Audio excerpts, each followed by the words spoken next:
Welcome back to The Explainer. Today we're looking at something absolutely crucial, one of the most high-stakes legislative moves happening right now, Nigeria's landmark constitutional amendment bill for state police.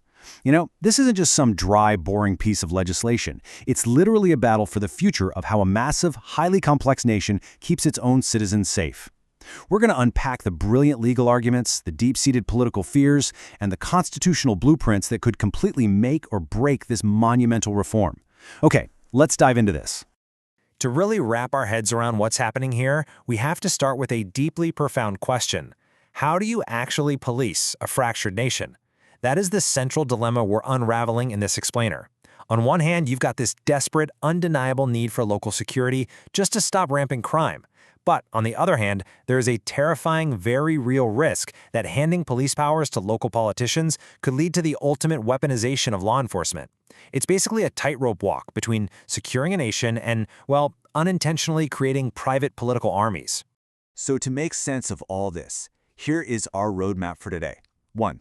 Nigeria's security crossroads. 2. The state police solution. 3. The risk of political abuse. 4. Constitutional safeguards and solutions. And finally, 5. A pragmatic way forward. We're going to trace the problem, the controversial solution, the public backlash, and an expert's constitutional blueprint. Let's move to part 1 and see how this builds. Nigeria's security crossroads. Right now, Nigeria operates on a heavily centralized federal police structure, meaning all command originates straight from the center. But, as our sources clearly point out, this centralized structure is completely buckling under the pressure. It simply cannot deal with the immense scale of insecurity, violence, and banditry that's spreading across the country. The sheer scale of the chaos has forced a massive reevaluation of how federalism even works in Nigeria. The devolution of power, moving authority from the center down to the states, while it's no longer just a theoretical political talking point you hear in university halls, it has become a dire matter of national survival. Bottom line, if the center cannot hold, the states absolutely must be empowered to defend themselves. Which brings us to Section 2, the state police solution. To fix this escalating crisis, an executive bill was proposed by the president and passed by the National Assembly to establish state police across all 36 states of the Federation. In principle, it's a highly logical fix, right? Give the local states the power to police their own backyards. However, the execution of this solution immediately raised some massive red flags. The legislative process moved at a suspiciously lightning-fast pace. The House of Representatives hurriedly passed the bill, and then the Senate immediately followed suit. The problem? There was zero public hearing, no citizen input whatsoever. As legal expert Dr. Elisa Agbakoba noted, while the bill is a welcome development in principle, the lawmakers completely jumped the gun and passed this monumental shift in power right above the heads of the citizens. And, when politicians rush a bill this powerful in the dark, public suspicion instantly skyrockets. That leads us right into the core conflict of the explainer in Section 3, the risk of political abuse. Now, what's really interesting about this slide is the stark, terrifying contrast between the law's intention and its potential reality. If we look at the intense fears voiced by civil society and political figures like NDC chieftain Buba Galadima, the fear isn't really about the police themselves, it's about the politicians who will command them. The intended use of state police is purely maintaining law and order at the local level. But the heavily feared use, voiced across the entire political spectrum by the way, is that state governors will co-opt these armed forces into private militias. Critics are absolutely terrified these forces will be used to target and oppress political opposition, silence journalists, and basically enforce the will of the governor rather than the rule of law. And look, this fear isn't just paranoia. It's rooted in very recent historical precedent.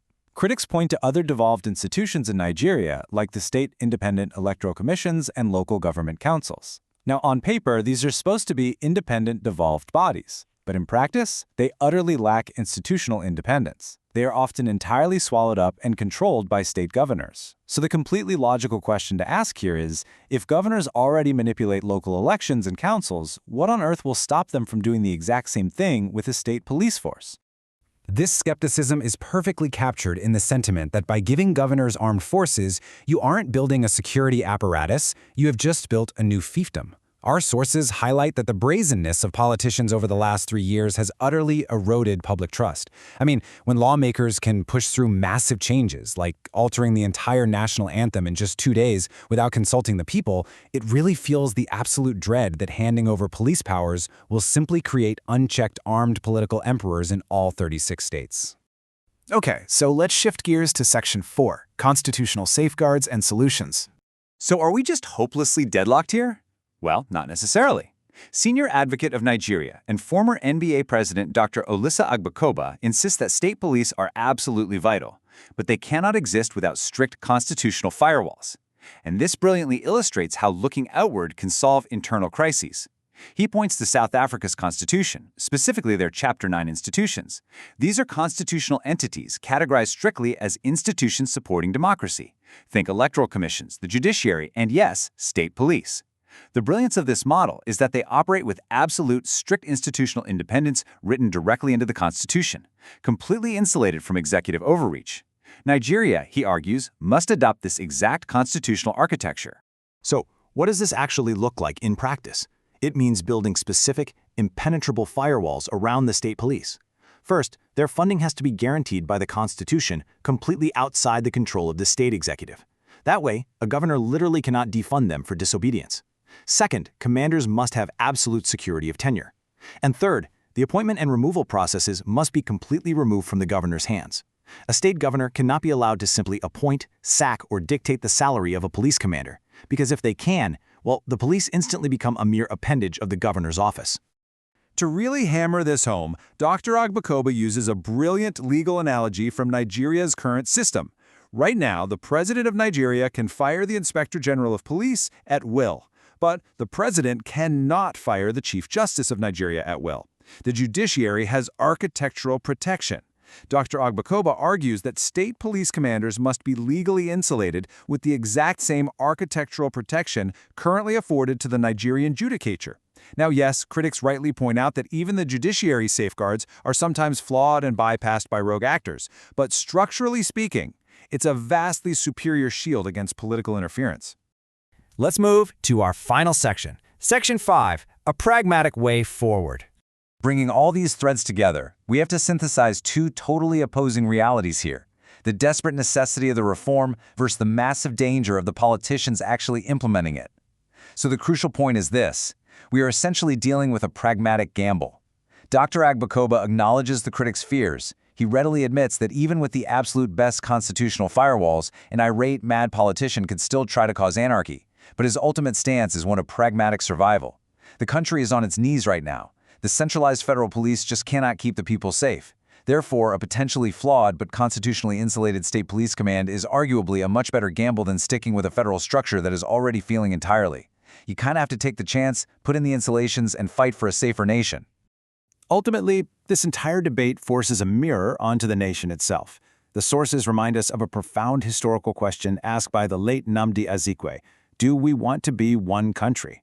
If the answer is yes, then bold, structural changes have to happen, regardless of the risks. This state police experiment is so much more than just a security bill. It is the ultimate stress test of Nigeria's fragility. Will devolving power successfully unite and secure the country, or is it going to arm political fiefdoms that tear it apart? It is a fascinating, high-stakes choice, and it is exactly why understanding the nuances of this bill is absolutely crucial for the future. Thank you for joining me on this explainer. Keep analyzing, keep asking those tough questions, and I will catch you next time.